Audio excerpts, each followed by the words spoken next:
In August 2015, Black Lives Matter co-founder Patrice Cullors, Cullors, I'm not sure how to pronounce that. I don't want to say colors, was one of more than 1,000 black activists, artists, scholars, politicians, students, political prisoners, and organizational representatives to sign a statement proclaiming their solidarity with the Palestinian struggle and commitment to the liberation of Palestine's land and people, demanding an end to Israel's occupation of Palestine. We're not talking about the West Bank, my friends. We're talking about from the river to the sea. Okay? Condemning Israel's brutal war on Gaza. We're not even talking about Hamas right now. We're not talking about the indoctrination of children to hate Jews, Yahud. We're not talking about any of that. Brutal war on Gaza and chokehold on the West Bank. Chokehold, my friends. You know, with all the Mercedes and the Audis that these rich Arabs have with the money from Saudi Arabia and Egypt that live in places like Hawara where they almost lynch Jews. They're coming from Har Bracha. The chokehold on the West Bank, urging the U.S. government to end all aid to Israel and exhorting black institutions to support the boycott, divestment, sanctions movement against the Jewish state. Key passages from the statement included the following. Palestinians on Twitter were among the first to provide international support for protesters in Ferguson that happened during the Obama era. Did he solve anything? No. Where St. Louis-based Palestinians gave support on the ground. Last November, a delegation of Palestinian students visited black organizers in St. Louis. This is from 2015, 5 years ago. Before Trump the fascist, right? Before Trump the fascist, Trump the divider. Trump the divider.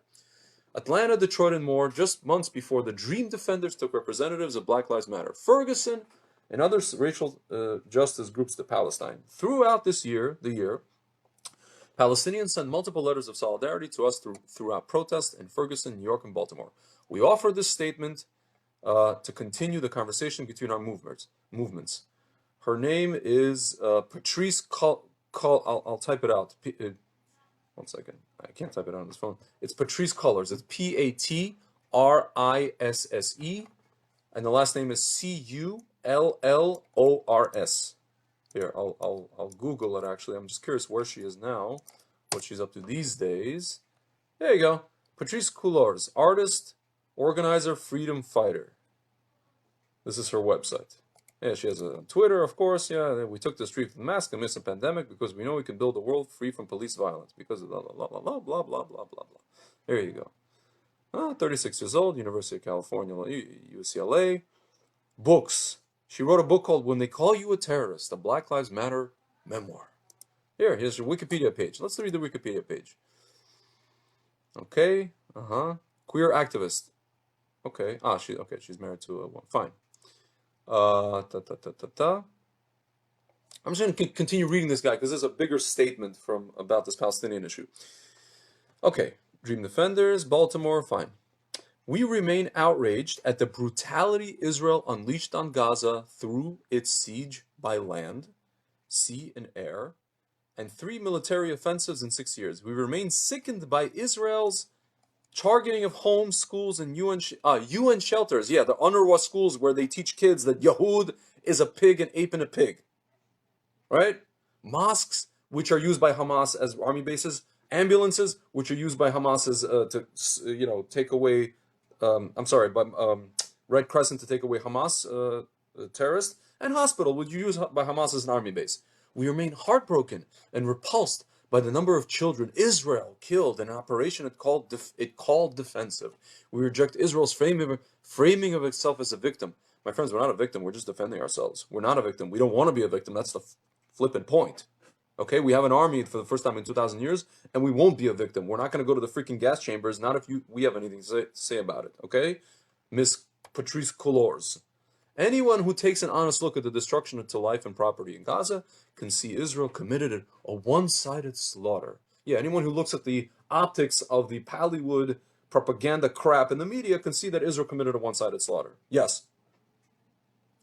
Israel's injustice and cruelty towards Palestinians is not limited to Gaza, and its problems is not with any particular Palestinian party. The oppression of Palestinians extends throughout the occupied territories. Yes, the oppression, the giant homes, the giant what is it called, mansions, and Audis and Mercedes, and God knows what, my friends. I'm telling you, and you know this because you've seen it on the blog when I've driven around there, and I've showed you guys the live videos, and you could see what actually goes on in what they call the West Bank, which is not torture and genocide or anything like that, right? I always say, if Israel's doing the genocide, we're like the least adroit genociders ever, because people just keep procreating and their population keeps exploding, right? Every time we talk about, annexing the West Bank, you know what the number one gripe, the number one argument that the Israeli left says to the right, they say, well, what about the demographic problem? My friends, the Israeli left tells us we have a demographic problem with the Arabs. That if we annex them, they're going to go in the Knesset and they're going to outvote us.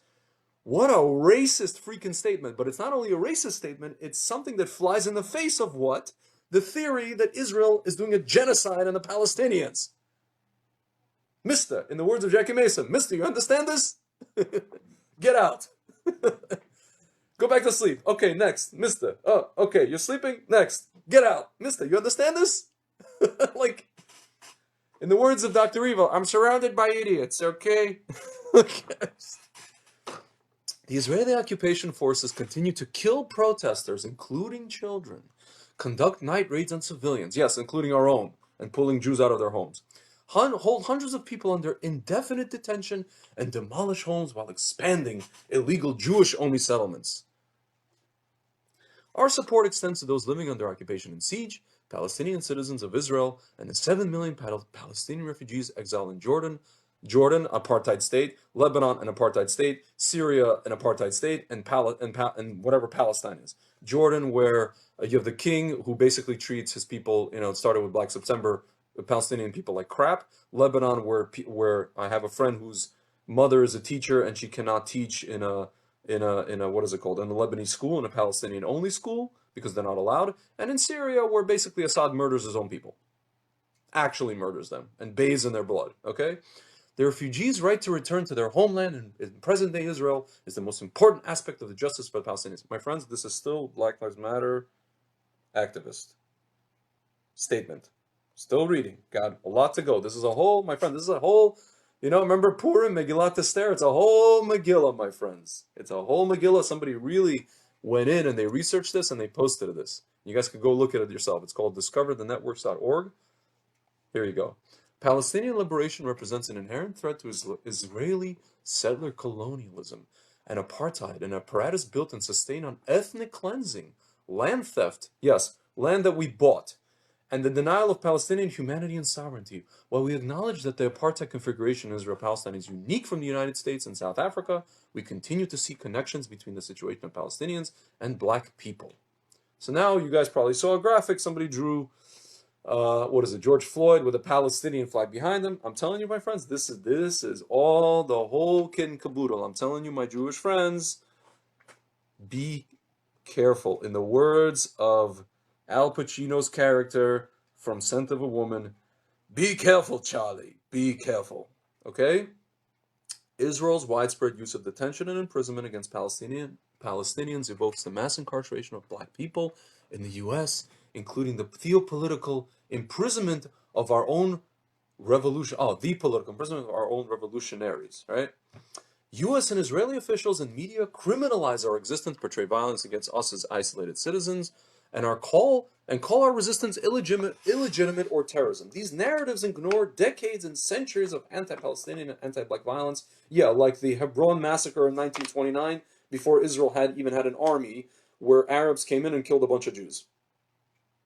And anti-Black violence that have always been at the core of Israel and the U.S. We recognize, that's why we did something called Operation Solomon, where we brought Ethiopian Jews to Israel who were Black. And then there's like people in our nation that say that they're not actually Jews. And then Ovadia Yosef, a Haredi rabbi, said that they are Jews according to the Talmud and according to Jewish history.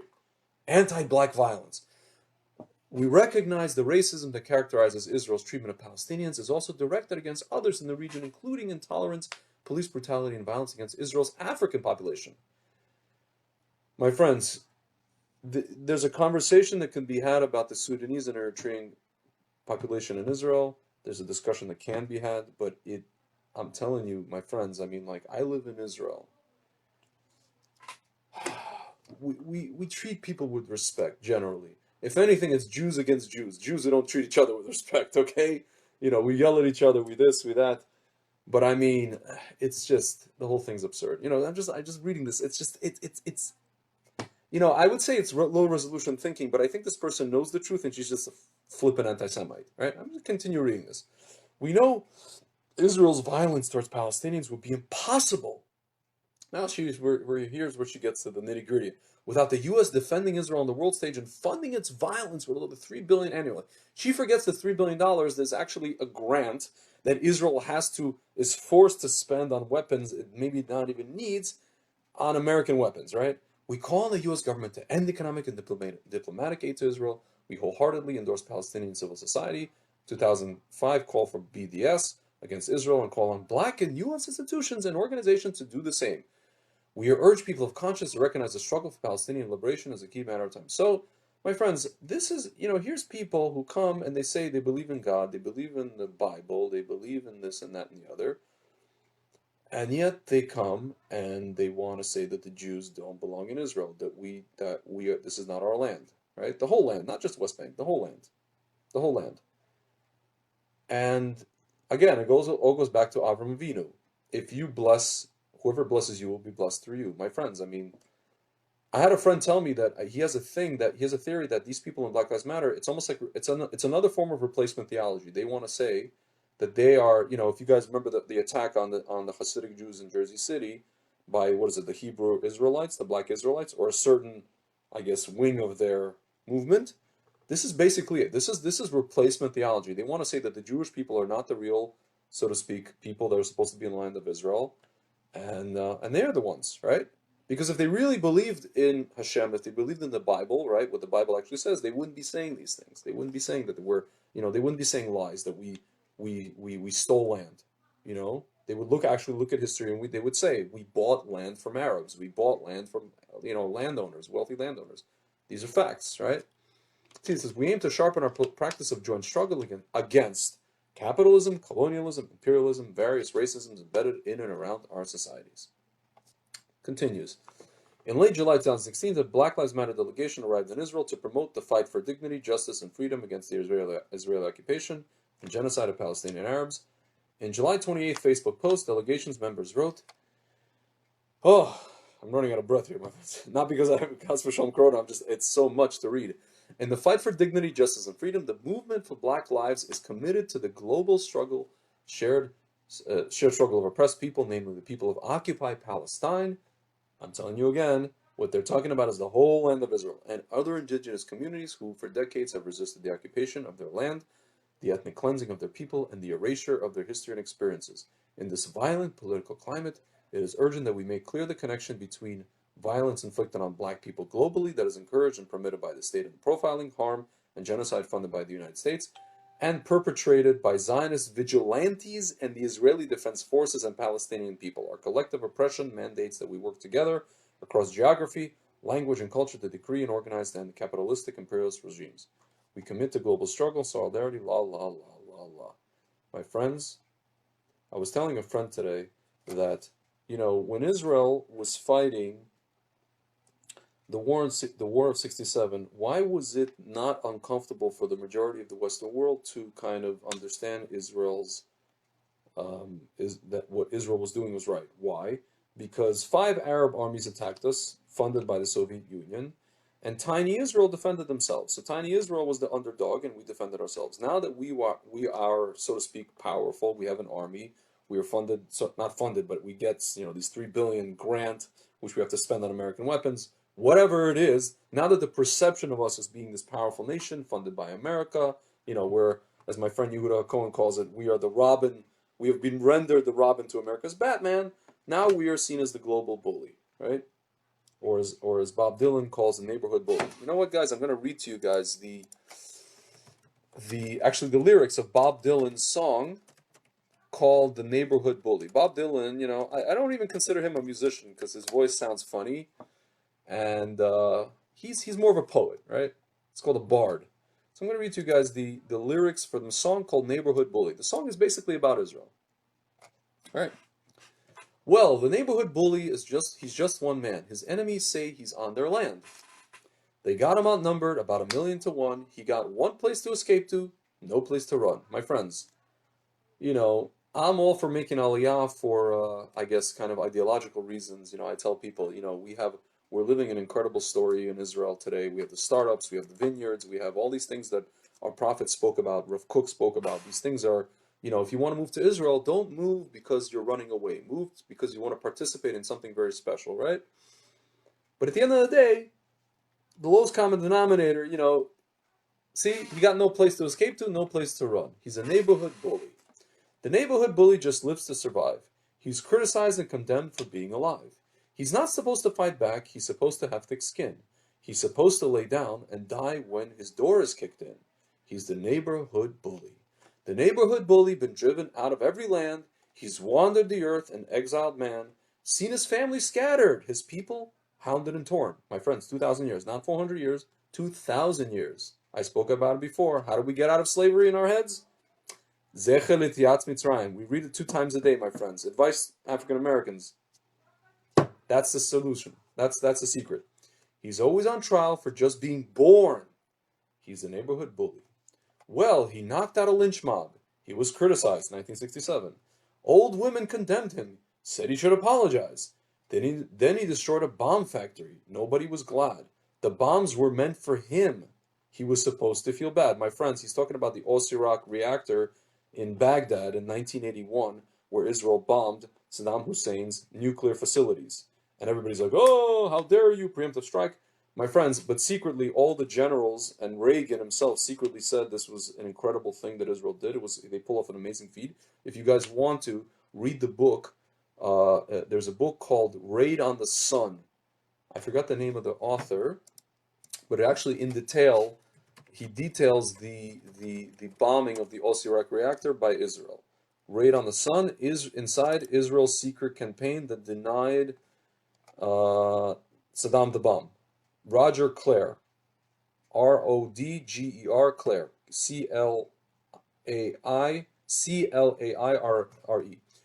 There's a foreword in that book. I read the book, where actually Dick Cheney says that when we went into Iraq, thank God for this action by Israel, because it made our whole into Iraq the first time, the Gulf War. It actually made our whole job, so to speak, easier because basically Saddam did not have a nuclear weapon, right? See, he says, the bombs were meant for him. He was supposed to feel bad. He's a neighborhood bully. Well, the chances are against it, and the odds are slim that he'll live by the rules that the world makes for him. You guys see, the UN, every single year, every single day, resolution after resolution after resolution after resolution, that he'll live by the rules that the world made for him. Because there's a noose at his neck and a gun at his back, and a license to kill him is given out to every maniac. He's the neighborhood bully. He's got no allies to really speak of. What he gets, he must pay for. He don't get it out of love. When America says jump, Israel has to say how high. He buys obsolete weapons and he won't be denied. My friends, we buy weapons that jam in the sand from America. These M16s and all these different things. But no one sends flesh and blood to fight by his side. He's the neighborhood bully. Well, he's surrounded by pacifists who all want peace. Europe, the UN. They pray for it nightly, or people in Tel Aviv, that the bloodshed must cease. Now they wouldn't hurt a fly. To hurt one, they would weep. They lay and they wait for this bully to fall asleep. He's the neighborhood bully. Every empire that's enslaved them is gone. Persia, Soviet Union, Greece, Rome. My friends, you know what? Let me read this T-shirt that was made by Ken Spiro of Esha Torah. Here. It's an amazing T-shirt, my friends. It's a T-shirt that I saw when I first went to yeshiva. Here you go. It says, on the one side it says nation, and then on the right side it says status, right? So now you could let's read. Let's read all the stuff that all these nations that wanted to subjugate us. 2,000 years. Here you go. Here you go. Ancient Egypt, gone. Philistines, not Palestine, gone. Assyria, gone. Babylon, gone. Persia, gone. Greece, gone. Roman Empire, gone. Byzantine, Holy Roman Empire, gone. Crusaders, gone. Spain Empire, gone. Nazi Germany, gone. Soviet Union, gone. Iran, question marks. The guys who want to destroy us. Okay. Every empire that's enslaved them is gone. Egypt and Rome, even the great Babylon. He's made a garden of paradise in the desert sand, in bed with nobody, under no one's command. My friends, I'll tell you something. I work in the wine industry. Here you go. Golan Heights. Golan Heights is now recognized by the Trump administration. And I'll tell you guys, we have a winery called Ramat Negev in the desert. We're making wine in the flippin' sand, my friends. This is something that our prophets spoke about. In the sand. Once again, in the sand. You hear me? In the sand. He's a neighborhood bully. Now his holiest books have been trampled upon by our own people, actually. No contract he signed was worth what it was written on. For example, Avram Avinu gave money to buy Hebron. He took the crumbs of the world and he turned it into wealth, took sickness and disease and he turned it into health, high-tech, biotech, startup nation. He's the neighborhood bully. What's anybody indebted to him for? Nothing, they say. He just likes to cause war. Pride and Mel Gibson. All the wars are started by the Jews. Pride and prejudice and superstition indeed. They wait for this bully like a dog waits to feed. He's the neighborhood bully. What has he done to wear so many scars? Does he change the course of rivers? Does he pollute the moon and the stars? My friends, I always have a joke. If we ever move to the moon, the Jewish people, I think the Palestinians in the UN will follow us there and accuse us of occupying the moon. That's that's a running joke that I have. Neighborhood bully standing on the hill, running out the clock, time standing still, neighborhood bully. This was written by, I have chills. This was written by, what's his name? Bob Dylan in 1988, my friends. My friends, I'm telling you, sometimes some of our artists, some of our, bards and poets, they are also prophets. Bob Dylan is a prophet. He wrote that song, that poem in 1988. We're in the year 2020. We are 32 years later. I mean, at that time, you didn't have the UN passing resolution after resolution. You had a couple, they passed this one, what was that resolution? Zionism equals racism. And then, Bush's father came along and he rescinded this resolution, or he forced the UN to rescind it. But I mean, I don't know if he could have foreseen what's happening today with BDS and all these things. So my friends, I'm telling you, guys, my Jewish friends who are empathizing, it's okay to empathize and sympathize and march, who are marching, but I'm just telling you guys, and especially to the left wing people in the Jewish community, guys, I'm telling you, be very, very, very careful who you make friends with. Organizationally speaking, I'm talking about organizationally, ideologically speaking. Be very, very careful, because at the end of the day, the crocodile, I actually would say the crocodile was going to eat you last, but it might even eat you first. Be very, very careful. Right now we're in a situation where we're kind of in a, it's really, I was telling my friend today, these people have created this kind of, based on postmodernism, based on what's called, I don't call it progressivism, I call it regressivism, because they're regressing to the time of Sodom and Gomorrah. This is the stuff that, the world was destroyed for, and Hashem told us he's not going to destroy the world again. It's a whole different conversation. And also moral relativism, and this whole tower that they are building and building and building with all of these ideologies, these faux ideologies that don't really stand for anything, or when, again, when people are pushed on their what I just mentioned to you guys. These guys want to live in these nice apartments and gentrified, and when I tell them, well, by the way, Black Lives Matter wants to destroy gentrification, so now these people are forced to grapple with opposing things, right? Why? Because they don't believe in anything. Because when you have moral relativism and postmodernism, you start just, what's called intersectionality, right? You start just, it's a pretzel. You twist yourself into an ideological pretzel, my friends. So what happens is they keep building this tower, this tower, this tower, this tower, this tower. It just keeps going up and up and up and up. It's like this tower. It's kind of like this. It's like this ideological pretzel that goes up and up and up and up like this, right? And then eventually, plump, right? And I'm really hoping, my friends, that in the process of the collapse of this tower that they're building, that most of us will not get hurt, especially the Jewish people.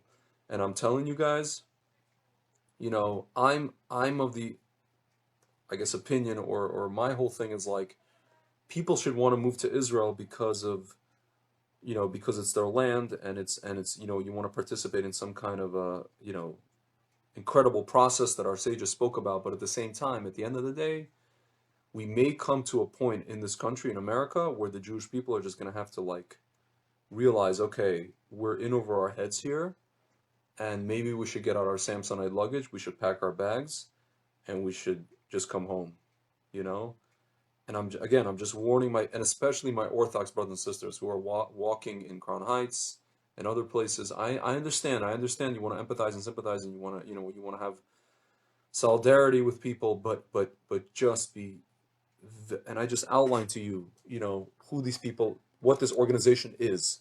I don't want to say these people, this organization is, what their goals are, what their shita, what their charter is, what they really believe, believe about Israel. And be very, very careful.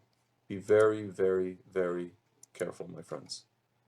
Because again, as I said yesterday, the crocodile may just eat you first. And it's not going to be pretty. All right, guys. I love you guys, and I'll talk to you soon.